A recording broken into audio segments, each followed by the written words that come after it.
Right guys, I'm going to be doing a bit of gaming today on my MSI Raider laptop, and basically I've noticed that if I try and start MSI Afterburner now, it's just going to give me issues in the game. So what I like to do is restart the laptop. I know what you're thinking, why restart the laptop if it's just a whole lot easier if I restart the laptop. I will show you guys. All right, saying something about the download didn't go down. I don't know what happened. There's a new download for there's a new update for NVIDIA graphics. I think they're introducing the AI stuff. Chat something to the RTX 30 series and 40 series. Right, so basically I'm going to show you guys why I restart the laptop. So the laptop's going to restart, and I will show you guys why I'm doing this, because I know it sounds a bit weird. Why would you restart the laptop? I'm actually going to show you guys the reason why. But I need to restart the laptop first, and then you'll see what the laptop goes into. So the laptop will say something like gaming mode. When the laptop says gaming mode, basically it means it's prepared itself for gaming mode. I notice this every time when I start my laptop, that it starts in what's called gaming mode. I don't know how I don't know why that is the case, but that's what my laptop actually states. So you see the Steam is starting back up and everything. Things I need up is something for resolution. This does have NVIDIA graphics, so I think it's got DLSS, which you could enable in games anyway.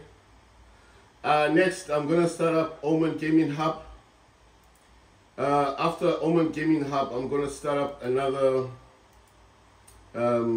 application called GameFire. So what GameFire does is exactly what Omen Gaming Hub does. So this one here says turn on gaming mode, right? It's gonna like hibernate most of the applications running in the background and only like allow like the ones that you need for gaming. You understand? Same thing like what Omen Gaming Hub does. So you see the clock is right there, it's on 0. It's gonna go to 100%. It's gonna go all the way to this side. So that's it normally automatically does this anyway. I wonder why it's not doing it now. That's strange. Then I do a scan. I don't know what's up with this. Right, it could be because of GameFire. Anyway, so yeah, there it is, you see? So the clock is going round, it's gonna hibernate some programs, and then it's just gonna prioritize gaming. Same with the cleaner here. This is just freeing up RAM. Any free up, like free RAM. And then once I've done this, this shows I think this is GPU percentage utilization. This is CPU utilization, this is RAM. My laptop's got 32 gigs of RAM. The CPU on this is an Intel i7-12800HX, which has got 16 cores and 24 threads. The GPU on this laptop is the NVIDIA RTX 3080 Ti. It's got it's a laptop GPU. It's got 16 gigs of VRAM. This does show the storage, so I've got 1 terabyte already on the laptop, which is the M.2 2280, the longer SSD. The other SSD is the 2 terabytes, so it's got 3 terabytes. The second SSD is actually the 2230. So I actually removed this from my Steam Deck, the other Steam Deck I used to have, but well, kind of like I sold it because it wasn't working properly anyway. I just, you know, it would, like, if you're playing a game, for example, and then the game's like you finish the game and then you want to go back into the main menu, the entire Steam Deck just goes black. Like I used to talk about this a lot. That Steam Deck, I got it from a shop, so it was refurbished, but it was it didn't come with a charger as well. So, you know, it just like I had enough of it, so I couldn't get it fixed. I couldn't fix it. It wasn't mine per se because I didn't buy it from Steam directly, and I bought it from a shop. So if I wanted it repaired, you know, you gotta send it through back to store or back to Steam. I don't know. Anyway, I just, it was 64 gigabytes. Only I had 256 gigabyte SSD in it. So, you know, I mean, there was nothing particular with that Steam Deck, but I still have my other Steam Deck, the one that's on Windows, so I still have that one. Right, so that's why I'm saying the 2230 came from the other Steam Deck. So I used to have two Steam Decks. One was on Steam, the other one's on Windows. The one that's on Windows is the one I still have. That's the one that I pre-ordered from Steam, so that's the one I still use. And then basically the other one is the one I bought from the second-hand shop. And that's why I told people that if you buy a Steam Deck, make sure that it works properly. Don't just buy it from the store and say everything's good, I'll go and check it out at home. Make sure it's charging. Make sure that when you sign in, you're still in the store. Don't leave the store. Sign in with your account in Steam. Make sure it's downloading games. Make sure that if they say, oh, you can't do stuff like that, blah, blah, blah, you need to charge it up. Then, you know, if your car is nearby, if you're driving, then go in your car, charge up your Steam Deck. If you've got one of those chargers in your car, then charge up your Steam Deck. And then make sure that it's downloading games, and make sure that when you play games and you exit the game, it's not giving you a black screen. Because once it's doing that, take it back to the store and say, look, I've just been using the Steam Deck and I've noticed that when I finish a game, the screen goes black. I wasn't given that opportunity. Where I bought the Steam Deck from was very far away from where I live. So going back to to the store where I got it from was you know, I couldn't be bothered, and I paid $400 for that thing.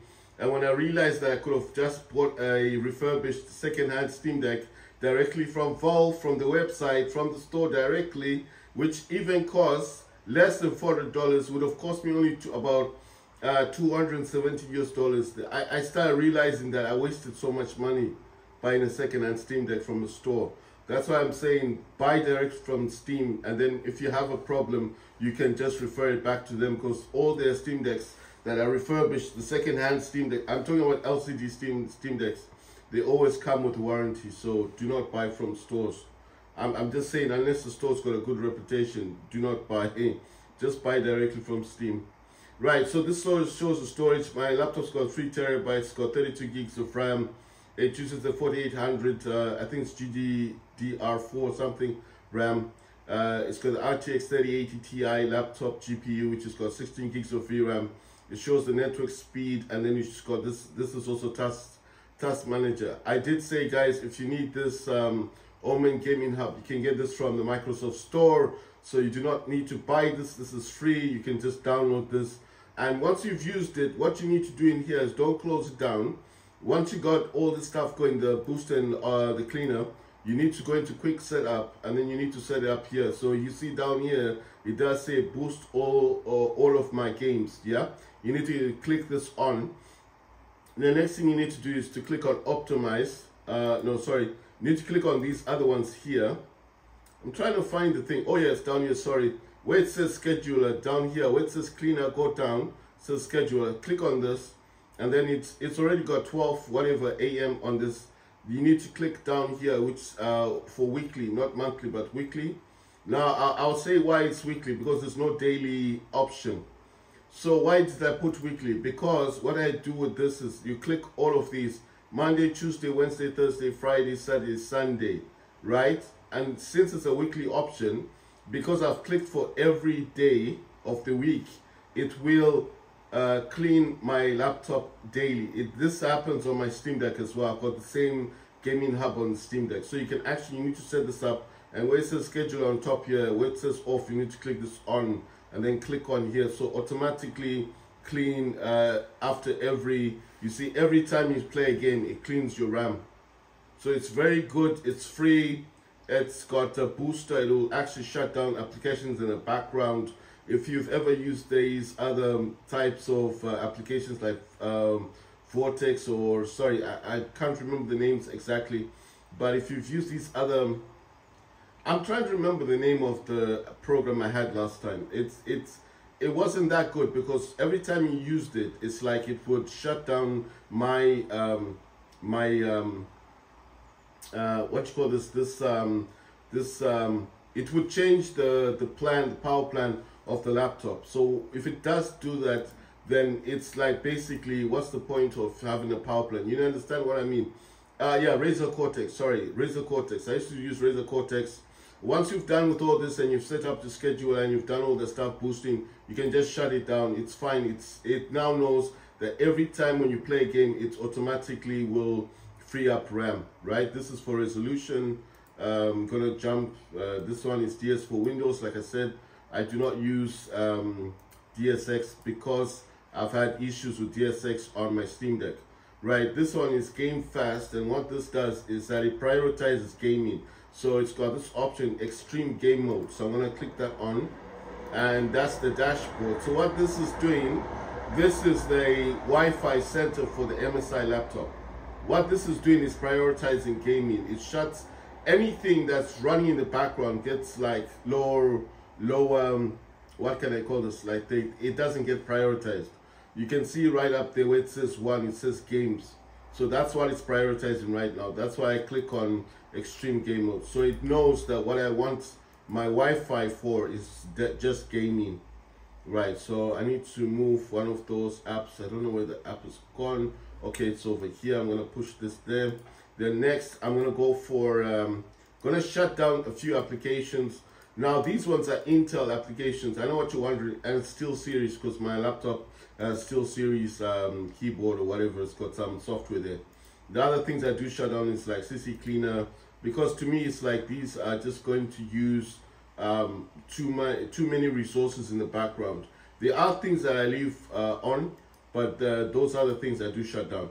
So with MSI after burning, like I said to you guys, the first option is 1745. The second option is I think it's 1950, right? And then the third option is the one I actually use, which is it's 2122, but sometimes it does fluctuate. It actually goes up to 2130, right? So why am I telling you guys all this stuff? I'm telling you because if you ever buy MSI laptop, you need to enable all these functions. Do not just jump into your laptop and think, well, you know, it's a gaming laptop, I don't have to do anything, it's just gonna play games. Yes, it'll play games, but if you don't go into this, like this is MSI Center, I normally have this on balance. I'm turning this extreme performance.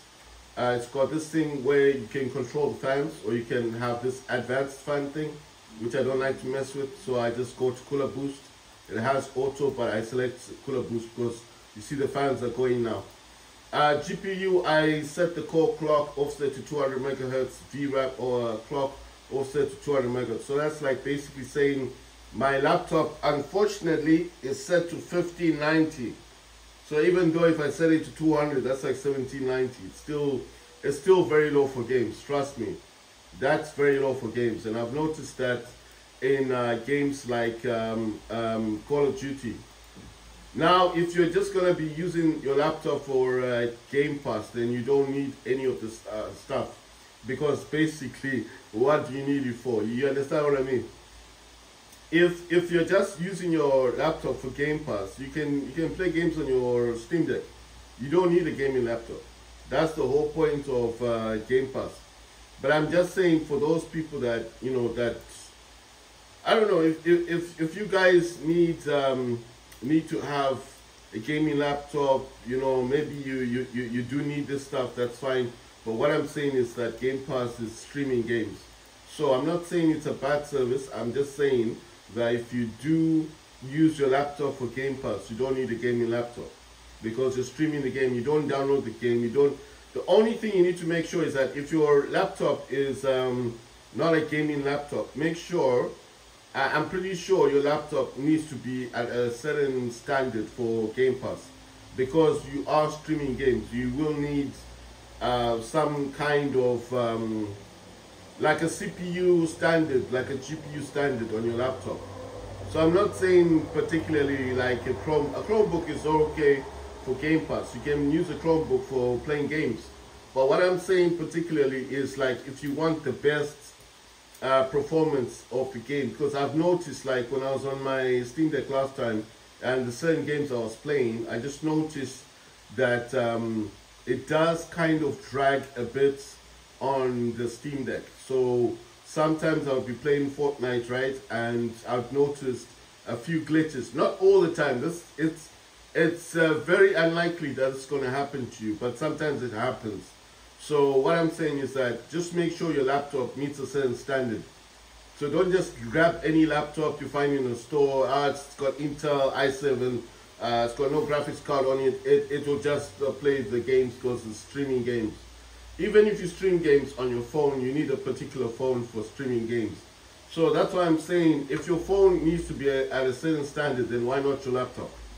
So I'm not saying go out there and buy a gaming laptop with Game Pass, but just make sure that your laptop can play at least Fortnite. You know, if it's a Fortnite machine, it can play Fortnite at least, then yes, Game Pass won't give you an issue. I'm just saying, because I've used different kind of laptops, and I noticed that if I wasn't using my Steam Deck in particular games, I'll notice that it wasn't that good. You know what I mean? Like I'll just notice that I'm getting a few glitches in the game, and I'll think, well, is it my Wi-Fi or what? What's going on? Like I'm just streaming the game. Why isn't this game just playing properly? So you find out later, Game Pass, despite the fact of your Wi-Fi being good, that your laptop, if your laptop's like the CPU is Intel i3 or something, and let's say it has a graphics card, but it's really low, like a 1 gigabyte type or 2 gigabyte type of graphics card, you notice that in certain, there are some games, I'm just saying some of the games, they just glitch out sometimes. Like you be playing it and it starts glitching out. Like I don't know how to call it, like screen tearing. And this is what actually surprised me. I was playing Power World last time, not on my Steam Deck, but on a different laptop. And Power World, which is, it's like a cartoon game, right? You wouldn't think Power World wouldn't work. And I'm playing Power World, and I'm wondering, why is this game looking so weird? Like, it doesn't look like proper. Like when I played on my laptop, it looks good. When I played on the Steam Deck, it looks good. But when I'm playing it on a particular laptop, it just didn't look as good. So that's why I'm saying, make sure that your laptop meets a certain standard in terms of what it can do. Oh yeah, the other thing I need to do in here is actually turn on because the power plant on my laptop's a bit weird. It never came with high performance, you know. I found that strange. I had to go on to YouTube and find some instructions of how to actually enable high performance on my laptop. So it's very simple. It's just an instruction that you kind of get, and you know, so it's just an instruction that your laptop kind of gets, and then basically you will get that high performance on your laptop, right? So yesterday I was playing Hellhound on I think it was Call of Duty. I was looking for Stash House, but Stash House wasn't there. I was a bit disappointed because I was like, I really like Stash House. I thought it was really good. Right, it says that GeForce Game Ready driver. Apparently this one, it's installed now, and it's it says for Skull and Bones, blah blah blah. But I think this was mainly for Call of Duty Season 2. So my drive is up to date. I would optimize the games in here, but I think it's just gonna mess up a few things on Call of Duty, so I don't want to do that. So I'm just saying, if you want to optimize your games in GeForce Experience, you can. I don't do that, because if I do that, it's just gonna mess up certain things I've done on Call of Duty already. You know what I mean? Because I don't use the settings that, like for example, I don't use the settings that I get from the optimization. The optimization I use is what I got directly from what I get directly from what you call this thing. I'm just noticing that wasn't there. That's weird. Okay, I think the driver was changing. All right, fine. I was just wondering why it's not reflecting on this, because you see, When I go for GeForce Experience, you have to enable where it says experimental features.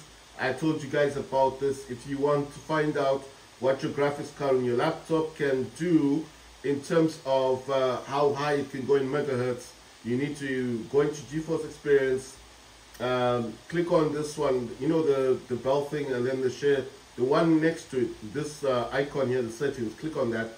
It'll take you into this section, which it tells you about details about your graphics card. Enable experimental features. It takes a while. It should show that green line, and then it'll show the tick on there. Then simply come down here. This is just like in-game overlay. If that's not enabled, enable that. And then it's got this thing for image scaling. So I did tell you guys that I use a very low resolution on my laptop, even though it's got a 16 gigabyte VRAM capacity. But every time NVIDIA releases these graphics cards, they try to lower the last year's standard, because if they didn't do that, you wouldn't buy another laptop, would you? So for whatever reason, my laptop can play. The screen on this laptop is a 1440p screen. It's a QHD, it's 240 hertz. But every time when I try to play games at 1440p, it drops in performance. And if I try to play the games in 1920 by 1080p, yes, it can play games, but the performance isn't that great. So I lower my resolution to the lowest possible. I used to do 1280 by 720. I can't do that anymore, so I do I think it's the 1366 by 768. So that's the one I'm doing, and that's why it's giving you different options. And obviously at 1366, it can give you a resolution scale of 50%. But down here where it says sharpen, I do set this to the lowest, and mine is set to about 9. I could set mine to about 10. You know, I mean, you set yours to whatever you want to set it to. I set mine to about 10. You can set this to about 20. Now, I know what you're thinking. Why set it so low? You can actually set this at 20, but you're going to impact on performance, right? So here it says Whisper Mode 2. My graphics card supports this. Yours may not, I don't know. But anyway, if it does, click on this, because it's not normally clicked on. It says fan volume. I set mine to balanced. Then it says minimum frame rates. I can set this to 60, but most times I set this to 40 or 30 or 35. Then it says battery boost 2.0. Mine supports this. I just choose not to have this clicked on, but I do select the options. So that's just to protect the battery of my laptop. Now, the main reason why I'm in here, I go to settings, and I want to find out, yeah, so it's using 2130, so it's ready for gaming. This is the other way I can check and see what's going on my laptop. You can actually use GeForce Experience to find out the maximum speed of your graphics card. Like I said, it's a safe way of doing it. I know you're probably saying, but you can use your benchmark stuff, then that's fine. You guys use what you need to use, that's all good. I'm wondering what happened with Steam. Okay, Steam's back here. Right, so updates today were Counter-Strike 2, Warhaven. I had issues with my gamepad last time. I don't know what happened, yada yada. Anyway, I'm going to jump into Call of Duty 3 Modern Warfare. And this is Season 2. And yesterday I was playing the Horde one, the Horde game, with the ghosts that were coming out of the ground. And like I said, I was looking for Stash House. But I think Stash House was an exclusive type of map, and every so often they do change it. So I'm not really sure. Like, we were playing Horde yesterday. I think a lot of people were playing Horde, and it's just about these ghosts and stuff, zombies coming out of the ground. Right, so I'm gonna try and zoom in a little bit just to get a better view. You know, I'm trying to just get a better view. I think that's the best I can go. Right, so the whole thing was just ghosts coming out of the ground, and it added a bit of fun. It added some fun because basically people were no longer concentrating on shooting everybody on the field. You know, right? I'm using a a PS5 gamepad. This is Call of Duty 3 Modern Warfare. I don't know what's going on today, so I just want to find out what we're doing. I have a battle pass from season 1, but I think I finished it. So season 2 has started. I want to get the battle pass, but I'll have to wait and you know, I'll get it today anyway. I'm gonna get it today, but I just didn't have it all this time. I mean, the season 2 has started, right? So season 1 has ended. I think I reached mine really high, and I think we're playing the Hound yesterday. I played the zombies and everything. Right, so make sure that when you come in here, if you guys don't want to hear people talking, the party thing, turn that off. Next I would suggest make sure where it says controller, it's actually on controller, because if this is saying mouse, it means it's using your keyboard, yeah? So don't just think that this is going to work on your thingy, what you call this, on your controller. Make sure, go into controller, make sure it says controller, because if it says mouse, it's using your mouse and keyboard. Go into graphics. For me, like I said, because I'm using laptop, so mine will say custom, but I think for you guys, and I use NVIDIA image scaling. Oh yeah, NVIDIA DLSS is back, so I'm going to use this instead. Where mine says quality, I'm going to go for performance. Where it says sharpness 50%, because on mine I put 10%, I'm going to lower this all the way down to about 10%, so it matches the card. And the path tracing, I do turn that off. VRAM scale target, I set mine to 9, because like I told you guys, I do have 16 gigabytes to play with. Texture resolution is high. Texture filtering anti-scrub is high. Depth of field is off. Detail quality level is high. Particle resolution is very low. Bullets impact is on. Persistent effects is off. Shadow quality, it says medium, that should be low. And then it says on-demand texture streaming, I set that off. And then where it says local texture streaming quality is normal. Shadow quality very low. Screen space shadows off. Ambient occlusion off. Screen space reflections off. Static reflection quality low. Tessellation off. Volumetric quality low. Defer something, I don't know, physics quality is off. Weather volume is off. Water quality is off. Right, and then I'm just gonna apply this, and that's it. It says Hellhound, Resurgence squads, snipers only, rank play, departures 24/7, small map, mosh pit, zombies. Right, I'm gonna go for Hellhound like yesterday. In terms of weapons, I'm using the SV4, I think. I do have this other one here. I've got, I mostly use machine guns. Oh wait, I think the match is starting. Right, it says vote. I'm just doing this quickly. I don't wanna go to a crappy map. Oh, that's Skid Row. I've selected Rio. Right, so this is Call of Duty 3 Modern Warfare, and my laptop is the MSI Raider GE67HX, and it's got RTX 3080 Ti laptop GPU.